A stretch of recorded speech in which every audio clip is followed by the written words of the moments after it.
I want to discuss this story because it is getting very little attention. And here on the Anim channel, I have made a few videos about Nick Shirley before. If you remember, Nick Shirley was the first person to post about alleged Somali fraud in Minnesota, which led the Trump administration to quickly send federal agents to Minnesota, to quickly send ICE to Minnesota. And then we saw Trump amplify it. And while Trump has already been using racist rhetoric for a decade, he really pushed it to another level because of Nick Shirley. And we just got this very strong Substack article titled "Leaked Docs Claim Nick Shirley's Rise to Fame Was a White House Op." This is from the Weaponized Substack. I highly recommend checking it out. It was written by Caroline. And we're going to break this down because it's pretty wild. The evidence we've seen suggesting that this entire rise to fame, this idea of, oh my God, look at this guy who exposed all this fraud, this journalist who seemingly appeared out of nowhere, was actually promoted by the White House. Before we get into that, once again, everything in this administration is performative. It is all performative, right? We go through the whole fraud story in Minnesota. Nick Shirley's video gets a lot of views. They point to it and push all of this racist garbage. Oh, look at the immigrants. Look at the fraud. And then nothing happens. It's a spectacle. People voted for Trump because they believed he would be tough on crime. He talks about law and order, law and order, law and order, while he's pardoning criminals, right? It's a huge spectacle for the public, designed to grab people's attention, and then nothing actually happens. John Oliver recently did a video about this that was very good. John Oliver on Trump's pardons. He'll put violent people back on the streets because they support him. This was published today. I actually watched this John Oliver video. It was really good. If we scroll down, he's discussing how Donald Trump has issued far more pardons during this term. It's not even close compared to his first term, and far more pardons than almost any president in history. It's unprecedented. Trump issued 238 commutations during his first presidential term, and he has handed out nearly 2,000 in less than 2 years of his second term, with 250 more pardons reportedly being planned to mark the U.S.'s 250th birthday. And here, as we scroll down, John Oaf goes through how many of these pardons involve people who have either, contributed to the Trump administration. I always say that he hands out pardons for money. That's what I always say because that's what it is, right? We see crooks, people who have cheated the American public, people who have done terrible and harmful things. But if someone connected to them, like a family member, donates to a Trump super PAC, they'll get a pardon. Right? If they help Trump in some way, they'll get a pardon. All the January 6th participants, 1,500 violent criminals, received a pardon.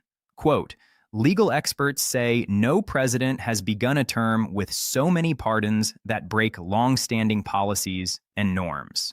And of course, he also tried to create this $1.8 billion anti-weaponization fund that would have operated with virtually no oversight and would pay pro-Trump supporters if they believed the government had been weaponized against them. That program was going to be managed by a panel of 5 people chosen by the Attorney General. Those 5 people could hand out money however they believed was necessary, and they could only be removed by the President of the United States. It's corruption on the highest level. Now, it appears that because of the amount of backlash over this weaponization scheme, it's on hold for now. We got an Axios article today claiming that it's basically dead in the water. There was too much resistance from Republicans, which is really great. I want to point out that this is because of a lot of the work you did, whether that's sharing these videos, talking with friends and family, and so on. By the way, my name is Chris Mowry. I make a daily video here on the Adam Mockler channel. I actually just got off a plane, walked into my apartment, and set this computer down to record this video. I've got to head back out again. It's been a very busy few days of travel. I went to an amazing rally with John Oliver and Keisha Lance Bottoms. I just posted a video about it on my YouTube channel. So if you want to check out my YouTube channel below, it would mean a lot. It's linked right down below. And if you appreciate the work I do, it would mean a lot if you subscribe to the Adam channel and share this video with a friend or family member. You all are the best. Again, it's all performative. Whether it's Nick Shirley, we will come back to that article, or Law and Order, right? This is Jake Lang just a few days ago. Someone Donald Trump pardoned on January 6th. Take a listen. Right here, stop, Gregor, stop. Did you text any 15-year-old girls on the way? We will not allow the degeneracy to stand in our country. These people need to go. Right here, Gregor. Jay, don't follow. We will overcome the homosexual agenda and destroy our children.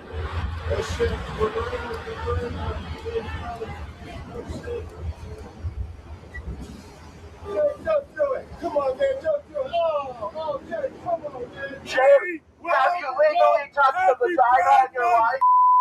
Happy Pride Month, Get out of our country. This is a Christian country. Stop, Gregor. Stop. Did you text any 15-year-old girls on the way? We will not allow the degeneracy to stand in our country. These people need to go right here, Gregor. We will overcome the homosexual agenda, destroy our children. Oh, Jay, come on, man. Have you legally touched a vagina in your life? Happy Pride Month. Get out of our country. All right, I got to start. This is a Christian country. I think you get the idea. So gross and disgusting. So absolutely gross and disgusting. Obviously, it's Pride Month. And if you are part of the LGBTQ plus community, happy Pride Month. I'm so proud of you. I can't imagine what it's like living in this country right now, but I'm proud of you. You have shown incredible strength during this time, with people like effing Jake Lang doing stunts like this just the other day. And remember, he was pardoned by the President of the United States, Law and Order. Who remembers Doge? If Donald Trump actually cared about fraud, Nick Shirley says there's all this widespread fraud. Well, Doge was meant to handle waste, fraud, and abuse. It was a huge spectacle. We're going to build a website. Elon Musk, this billionaire guy, is going to come in and fix it. All eyes are on it. What actually happens? Nothing. How many recommendations did Elon Musk make to the DOJ for, indictments around fraud? Oh, hey, DOJ, we found these numbers. This person is committing fraud. How many recommendations did he give to the DOJ? 0 recommendations. Did we do anything about waste, fraud, and abuse? No. And each of those grants funded projects, real projects by real people, kind of working on scholarly works. Some of those funds were used to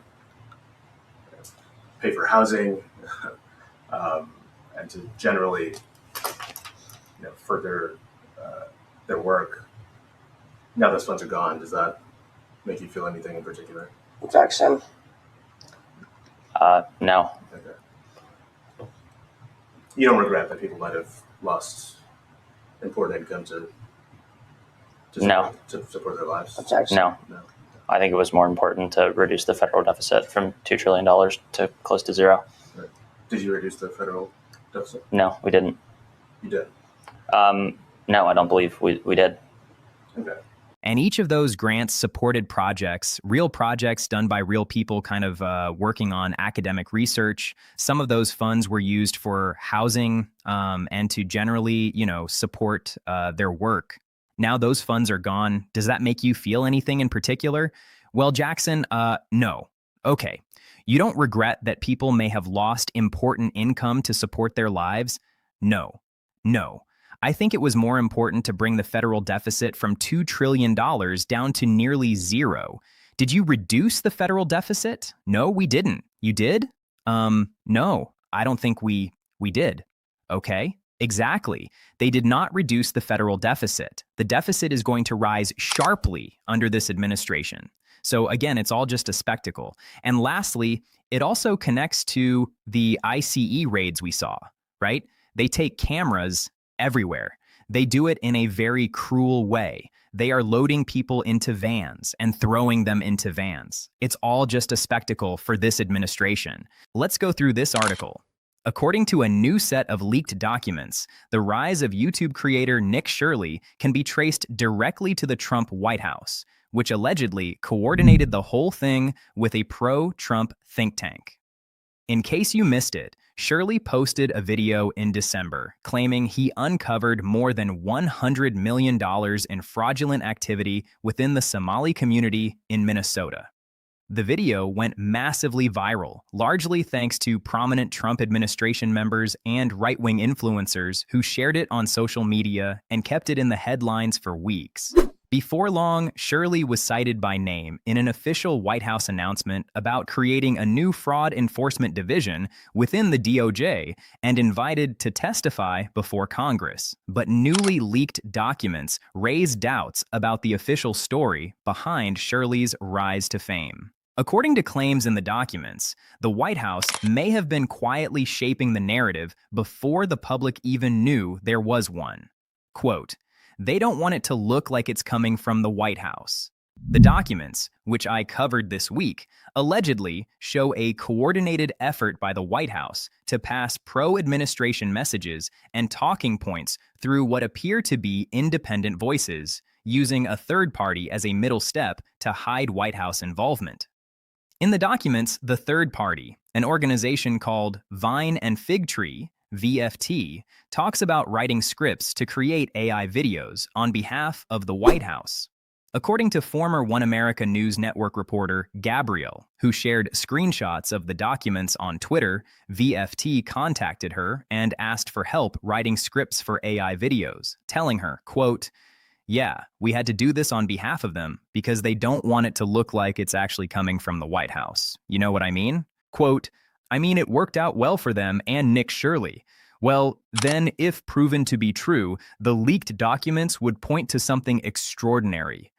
A White House allegedly working behind the scenes to shape domestic political public opinion, and political discussion through AI-generated content, middle parties, and influencer networks while hiding the government's involvement.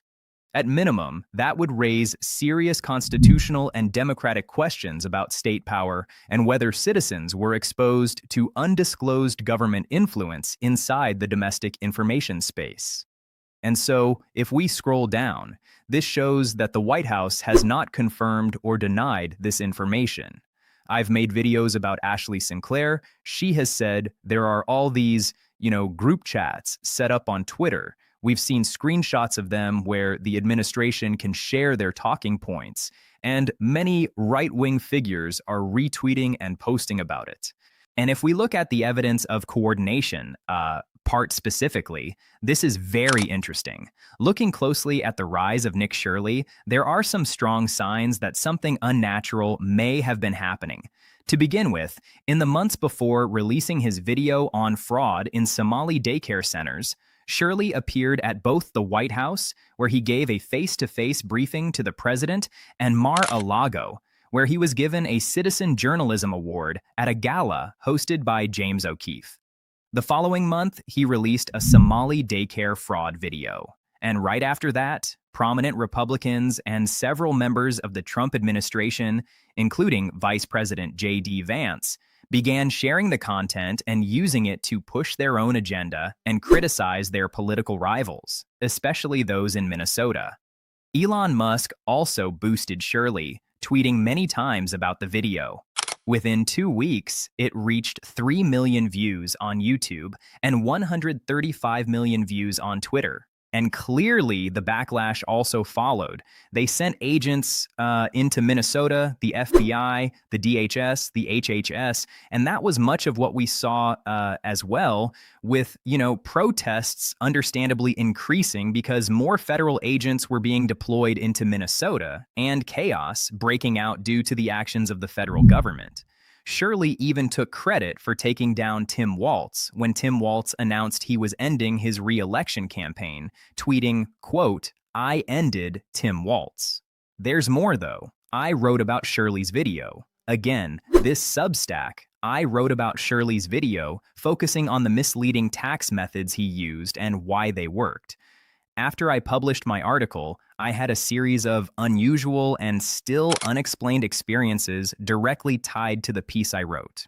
To begin with, the comments section on the article was extremely active, to the point that I eventually had to leave my own comment, announcing that I was temporarily closing the comment section and would not respond to new comments, because I believed there were AI-generated accounts flooding the replies. There are more comments on that one article than any I have ever written, and it is highly likely that some of them were posted by automated accounts, AI accounts, beyond the level of engagement.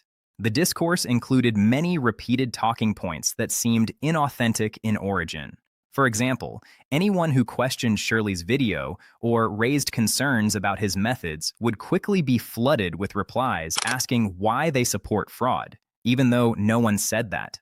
Another repeated talking point was that mainstream media was ignoring the issue, despite the fact that major outlets like the New York Times, CBS, and many local news stations have been covering these stories for years. And then the weaponized Substack does a good job of breaking it down further. Like the overall discussion, the replies were very repetitive, but they were also somewhat personal, and many of them felt like they were grading my article instead of responding to it. There were multiple mentions of cryptocurrency and even discussion about placing bets on whether or not various claims by Shirley would turn out to be true. Looking back, this is strikingly similar to the peer-Thiel-backed project Objection.ai, which launched in April, 3 months after she published her article as an AI tribunal that allows people to pay $2,000 or more to have former intelligence analysts and AI models challenge journalists on their reporting.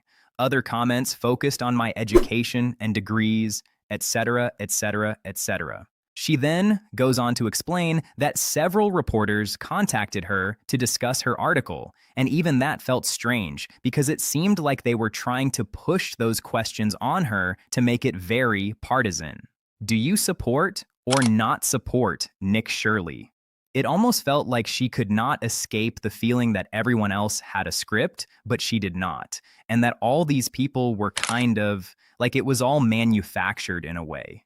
And so if we scroll down again, I would really recommend checking this out. I am still following the story, and I hope to be able to provide more details soon. I do not know yet what the real story is here, but I am very confident in saying that the story we were told is not it. I also want to note it is entirely possible that Shirley did not even realize he was being used as a vehicle for the administration's agenda, but I do not think he would have cared even if he had known. But right now, the picture being presented looks pretty dark. Obviously, the White House and Republicans control much of the media space, and this adds even more to that, raising an obvious and worrying question. Quote, why would an administration need AI-generated content, middle parties, burner accounts, troll briefs, and trusted influencers unless the goal was something other than public persuasion? And if the whole Nick Shirley situation was actually an operation run by the White House, how many other times have they done this? And what are they planning as we move toward the midterm election? So basically, is it possible that the White House used AI accounts, third-party middle groups, and all these different people to make it look like this story was massive and getting huge attention when it really was not? Again, it is a spectacle. It is a spectacle just like this, and nothing happens. The pardons, it is a spectacle like Law and Order, and in reality, he is releasing criminals when enough is paid. It is a spectacle just like Doge. And it is a spectacle just like the ICE raids. In reality, they act like all these things are happening, the spectacle, but clearly, as he is building these spectacles, people's lives are getting worse, and it is part of why his approval numbers are dropping. Let me know what you think about all this in the comments below. I really appreciate you staying until the end of this video. Once again, my name is Chris Murray. I make a daily video here on the Adam Mocker channel, so make sure you check out my channel below. Subscribe here on the Adam Mocker channel.